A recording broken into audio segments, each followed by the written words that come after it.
বছরের প্রথম দিনটা সবার সাথে খুবই ভালো কাটালাম কাল। এই দিনে প্রত্যেক বছর আমি ব্যস্ত থাকি বলে তাই কোনোভাবেই আমি ভালোভাবে কাটাতে পারি না।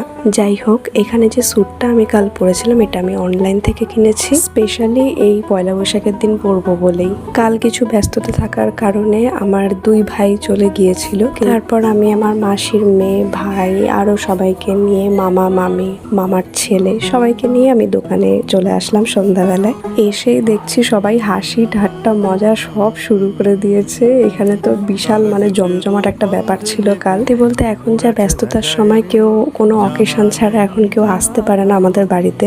আর যখন আসে সবাই, আমার কাউকে যেতে দিতে ইচ্ছা হয় না, কারণ আমার খুবই ভালো লাগে লোকজন, বিশেষ করে আমার মা বাড়ির লোকজন যখন আসে আমাদের বাড়ি। এরপর সবার সাথে সময় কাটিয়ে আমাকেও বেরিয়ে যেতে হলো আমার মা বাড়ির লোকদের সাথে। কোথায় যাচ্ছি সেটা তোমাদের সাথে শেয়ার করব আবার একটা নেক্সট মিনি ভ্লগে।